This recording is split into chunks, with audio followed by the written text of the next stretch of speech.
Stop the insanity. Get focused on what really matters in life. Your faith, your family, your finances, and your future. Now sit back and change the trajectory of your life. This is Money for Life, brought to you by the 100-Year Savings Solution. Are you concerned about the markets? Stop taking unnecessary risks with your money while also getting great benefits. Visit us at 100yearsavings.com. Now, let's welcome your Money for Life hosts, Teresa Kuhn and Rick Sapio.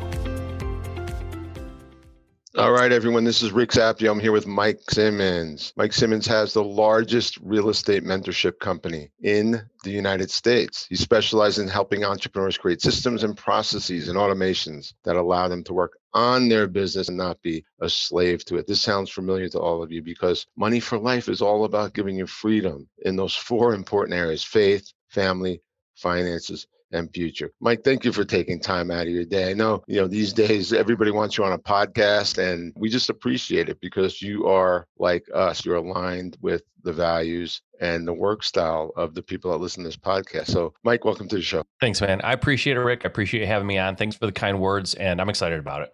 Cool. So let's summarize. You, prior to us going live here on camera, you said there's two things that I really want every entrepreneur to know, every business person. After hearing you tell me what they were, I think every human being should probably know that. So let me turn it over to you to just work your magic, and I'll interject with questions when I need to. Yeah. So there's a couple of things that I focus on in working with people and talking to people and spreading kind of the message that I want to spread. And it's come from working with hundreds of entrepreneurs, primarily real estate investors. But I think lessons in building a real estate business, they're business lessons. And a lot of them are life lessons. And there's two things that I see happening in the entrepreneurial world or in the business world. You have people who want to start a business, or they want to take that step toward either leaving their 9-to-5 or at least starting a side business that will allow them to have a better quality of life and maybe retire a little sooner. But what steps them is fear. And it's disguised in a lot of different ways. Some people have paralysis by analysis, and other people, it's like, oh, I'm afraid to spend money. I'm afraid to lose money, whatever it is. Or my wife doesn't understand. My husband doesn't believe in my dream. My kids are too young. My kids are too old. I'm too young. I'm too old. Like, they have all these excuses, but they all boil down to fear. They're afraid to take that step. And the reason they're afraid is they don't believe it themselves. And what I try to do is help people.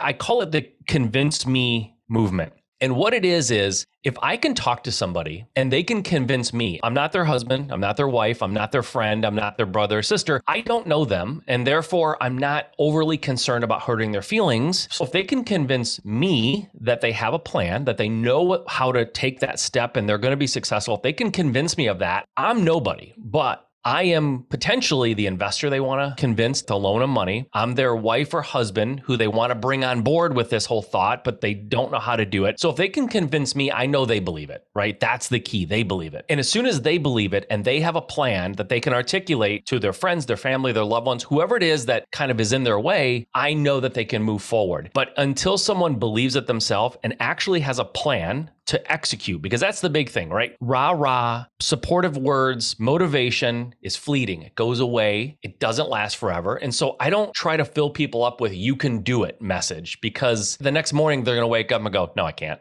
I don't believe it anymore. So we have to come up with an actual plan. How are they going to get themselves? If they don't have a plan, how do we get one? Where do we get the education? What are the actual steps that have to be taken, right? That's the first person. I want to get that person off the couch. I want to get them out of their own fear and help them move forward in whatever it is they're trying to do. And I agree with you. You talk about the 4 F's. Freedom is probably the best way I can define success, because everybody wants freedom, whether they know it or not. Because a lot of people go, no, I don't want freedom. I need money. I want more money, right? Well, what does money do? It gives you the freedom to live where you want, to buy the things you want, to support the people in your life that you want to support. Like, money is freedom, right? Everything is kind of freedom. And then even if you want to distill it down to more of its actual element, it's time. Like, people want time. Time is what is valuable. And as you get older, time is more and more valuable. Consciously, you value it more. So helping people get that freedom, get that time is really what I'm passionate about. So that's the first person. So the second person I want to help is that person who has a business already. They've started a company, they're working in it. Maybe they quit their 9 to 5, but the problem is they're working harder in the business that they created than they ever were in their 9 to 5. And they're really no happier. And the reason why they're not happier a lot of times is because they don't have the time freedom that they really, really wanted. They thought they wanted a business, but what they really wanted was freedom. So they start a business and now they're working 6 to 6 or 6 to 9, not 9 to 5. And those folks need to understand how to turn this lemonade stand that they've created, that they're doing everything, and create a business with people, with systems and processes, and a business where they're tracking numbers and understand what it really takes to step out and understand how to keep that business healthy when they're not working it every day. So helping people take their business to the next level and actually treat a business, as well as the people who are just sitting on the couch and paralyzed in fear and don't know how to take that next step. Those are the two groups of people, and they're distinctly different. They have different problems and there's different things that need to be solved. But interestingly, the solution is similar. They don't have a plan and they don't believe in themselves. That's usually the common denominator between the two.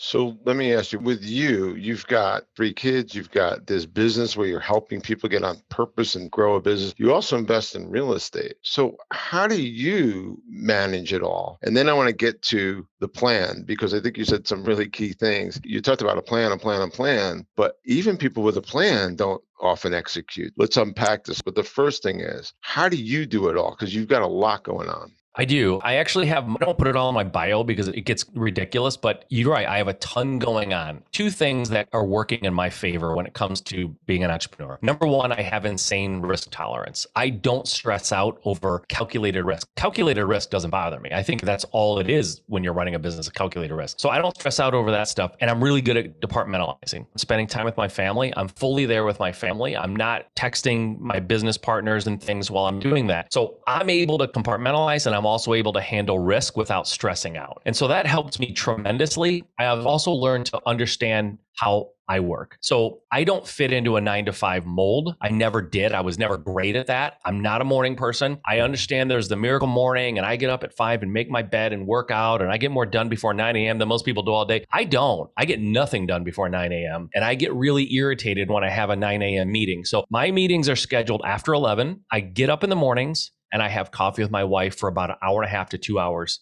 every morning. That's how we start our day. We talk about our day. We talk about life. We just enjoy each other every day in the morning. I get started at 11. I'm one of those early risers. All right, everyone. And now this is a message from our sponsor, the 100-Year Savings Solution. Teresa and I do these podcasts because we are very committed to you having wealth in your life. And that wealth is long-term wealth. And how do you get wealth? You get wealth by employing the barbell investment strategy, in which you focus on creating a foundation of wealth using specially designed whole life insurance from a mutually owned insurance company. And you're going to get higher returns with far less risk. I call it risk-free, but it's far less risk than you can get anywhere else in the world. And once you have that financial foundation set up, the rest of your wealth creation is almost automatic. Go to www.100yearsavings.com. I saw an interview recently with Jeff Bezos, the founder of Amazon, and they said, well, how do you start your day? And he goes, well, I generally get out of bed about 7, then I grab the newspaper, I have coffee and read the newspaper, I talk to my family, and then I go in about 10 o'clock. I was shocked by that. Pretty crazy. Well, it's good to know I'm kind of more on track with Jeff Bezos, I guess. But that's what I do. And I know that for me, I'm good at working for a few hours, taking a half an hour break, working for a couple hours, taking a half hour break. And I kind of do that all day until about 8:30 at night. And then my wife and I sit down in the evening and usually watch something on TV for an hour. She goes to bed and I go back to work off and on for an hour or 2 that night. Some people might go, oh my gosh, you don't end your night until 10 o'clock? Yeah, sometimes, but I don't start until 11, right? That's how I operate. I'm better at working in the afternoon and early evenings than I am in the morning. I'm kind of useless in the morning. I'm grumpy, I'm irritable, and I don't like talking to people in the morning. So I know that about myself. So I'm able to get more done that way. I also have hacked a couple of things in my life. I've tried every productivity software out there. And what I find works for me really, really well are whiteboards. I have 2 huge whiteboards in my office. I always write down on that whiteboard what I have to get accomplished that day, no matter what. That goes on my whiteboard. Other things can go on my calendar and in little like productivity apps and things that I have, but whatever has to get done that day goes on the whiteboard and I erase it when I do it, right? Old school, but it keeps me accountable because I get up and down out of my chair all day in my office and I see my whiteboard every time I move. So it's a good reminder. What's awesome about what you're saying is, so at the beginning, you kind of start a big picture. I love how you ended because clearly people have to have a methodology and a tactical system to execute on, which is often very simple like yours. If they're not taught that and someone doesn't say, look, now you do this and now you cross it off, they're not going to execute on their plan. I always say that people need three things to get something done in their life. They need a goal, they need a plan, and then they need a guy like you, someone that's going to hold them accountable to that plan. They have to have all three. And the thing that you potentially bring is these tactical things that help you in your life. How do people find you? You go to MikeSimmons.com. You can go there. I've got a book I published last year. I have a podcast. They can see everything that I'm doing right there at MikeSimmons.com. It's the best way to go. You can contact me there too as well. So let's think about an avatar person you're working with and they want to get to the next level in life and they've got the plan that you help them create, I would assume, right? Yep. And what I see all the time is people have their plan and sometimes they even have their coach. By the way, if you don't have a coach, I think you're insane. I'm 58. I've had a coach for 33 years. I don't know how. If it's good enough for Tiger Woods and it's good enough for Tom Brady, they have 7 coaches each, then probably good enough for me and you and everybody listening, but people are too good to have a coach, I guess. So get a coach. But you have the plan, and how do you get people first? And then there's 2 parts of this question. To get the crap out of their life, the screens, the toxic habits, the pornography, the toxic relationship, the TV shows, the Netflix binge. So you got to get that out of the way first. And then second part, how do you get them to execute on the plan? It's a great question. So you mentioned goals and a plan. That's really 2 parts of 4 parts that I teach people. That's the middle 2. That's kind of the meat in the middle. The first thing we start with always is we need to drill down on why you want to achieve this goal, because a goal and a purpose, let's call the purpose your why. Why do you do what you do? If you don't have a really strong, compelling why, the goal is not going to be very attainable. Because if your goal is to build a business, okay, my goal is to start a business and grow it and have some financial stability. That's a goal. That's not why you're doing it. It's what you're doing. So what you're doing will not get you out of bed on the tough days, and it will not make you put down the toxic materials and the bad relationships, right? But your why, okay? So let's, for example, I'll tell you my why. It's a little cliche, but I think people's why are really, it falls into a couple categories. My why is my family, my kids. I realized at some point over the last several years that most of what I do and most of the things that I'm trying to achieve, I'm trying to build something that my kids can be proud of and that they can use as an example for them in their lives. I want to be an example for them, right? I didn't go to college out of high school. I went back to college when I realized that it was something that I needed at that time in my life. So I went back to college. I was in a company that I wasn't fulfilled. I wasn't happy. I was miserable. I created an opportunity for myself and got myself out of that company that I was working for and started working for myself. They saw me do that. They were old enough to see that. So all of these things that I'm doing for them to not only be an example, but also to help provide when I'm not around anymore. That's compelling. That'll get you out of bed. Building a business, it's fun, but on the hard days, you're not going to be into it, right? So that's the beginning. You need a strong why. And if you say, how do you get them to do it on the days where their friends are telling them they want to go out to the bar and hang out? I would suggest they don't have a very good reason for what they're trying to do. Otherwise, friends would not be more important to them than their why. And then once you have a strong why and you have a plan and you have a goal, that's great. You still have to figure out how to get that motor running. Like what happens that makes you go out there and actually execute? Because execution is the 4th thing that I teach. How do you execute? And there's a lot of parts to this. It would take way longer than we have, but I'll tell you one key thing is you can't have a why and then create a goal and do it in private. I really am a big fan of accountability. And if I'm not there to hold you accountable, and I won't always be, because frankly, I can't hold everyone accountable. I don't have time, but you need people in your life who you know will be honest with you and will not let you BS them. And you need to tell them what your goals are and you need to ask for help. On top of that, I know you personally, Rick, are not a huge social media guy, but there's a lot of social media stuff that is bad for you and it's really not great for your life. One way that social media can benefit you is if you put out on social media or whatever avenue you use, a group text even with your friends if you want, tell them your goals. Tell everyone what your goals are. Because inevitably, no matter where you go and what you do and who you talk to, they're going to go, Rick, what about that real estate business you were going to start? How's that going? How many times can you say, oh, put your head down and kind of like, oh, shucks, I haven't really started yet. And then you see them a week or 2 or a month later and they go, hey, Rick, how's that business going? Did you start it yet? Oh, no, I didn't. That's tough. That's tough to do. That's accountability that stinks when you have to go through that. So I think putting that out there and making it known is huge. I have an interesting corollary to that story, and everything you said I agree with wholeheartedly. I'm going to just say, except one aspect of something. So I took 10 years, I interviewed 44 billionaires, famous ones. I spent time with them, people that you would know. There's an audio on it. But what I noticed is their goals are so massive. When it comes to starting a business or losing weight or finding a relationship or having dinner with your spouse every Monday night at 7:30, like my wife and I do, those are goals that your network will support. Yes. But when you have a massive goal, it's like the spider crabs trying to get out of a bucket, and they're crawling out of a bucket and their brother pulls them down. You can't leave the bucket. Sometimes the people closest to you is jealousy. And I have noticed I picked a massive goal this year. It's by far the biggest financial goal I've ever picked. And my coach is like, do not tell anybody. And so I slipped up. I told people, and they're like, no way.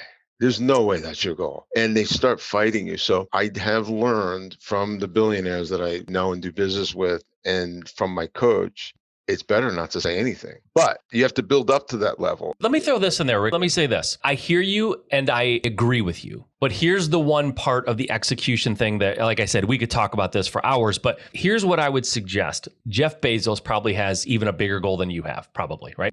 Without question.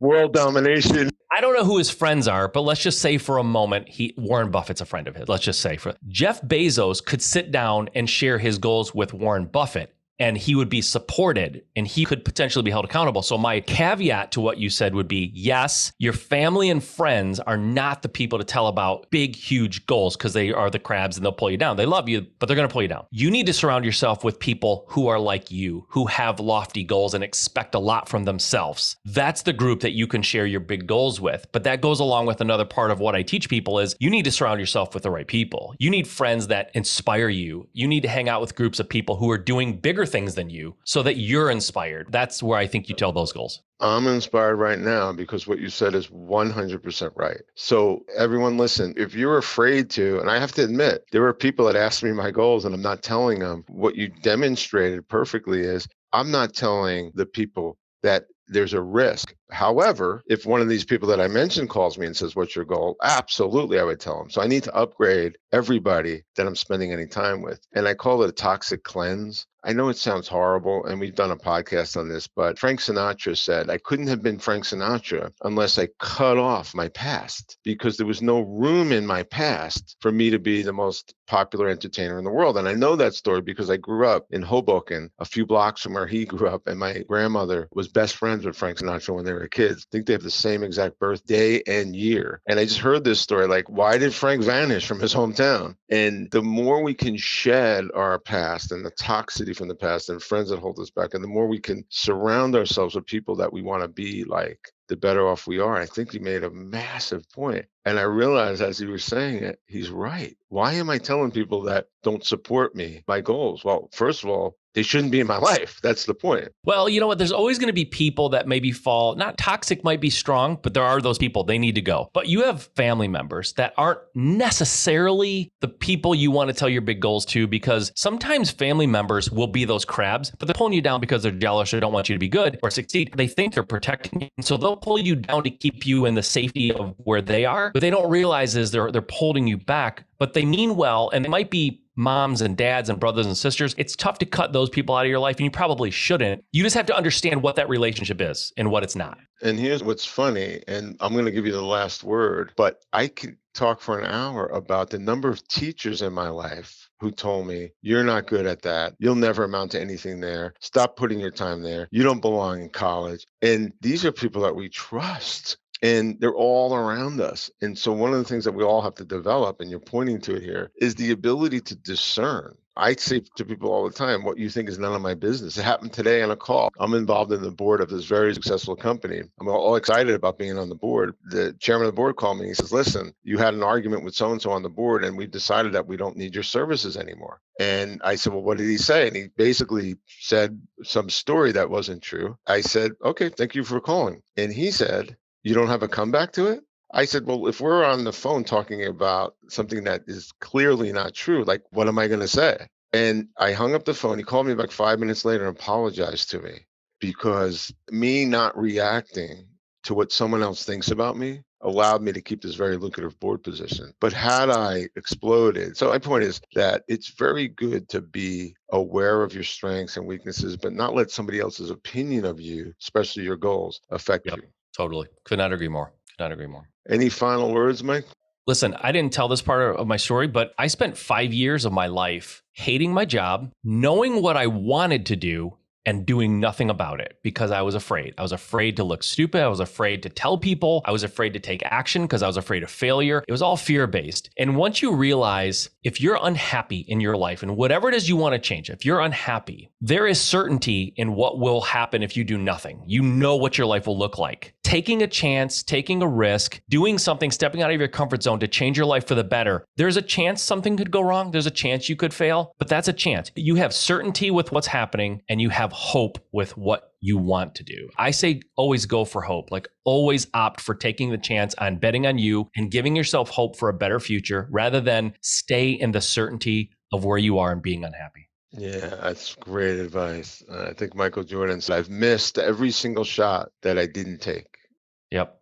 It's absolutely true. You know where your life's going to be. And if you're okay with that, then stop complaining, go to work and just live your life. Don't worry about it. If you're not happy about it, do something about it. Wow, great advice, Mike. Listen, I love your style. I love the clarity of your thinking. And it's clear to me that you got your 10,000 hours into speaking and investing and thinking about helping entrepreneurs get on plan. So I love the clarity of your message. MikeSimmons.com, MikeSimmons.com. You can learn all about Mike and also see his new book. Thank you, sir. Thank you. You have just experienced the Money for Life podcast, brought to you by the 100-Year Savings Solution. Implement these strategies today and create a life by design. For more information, visit 100yearsavings.com. Have a blessed day.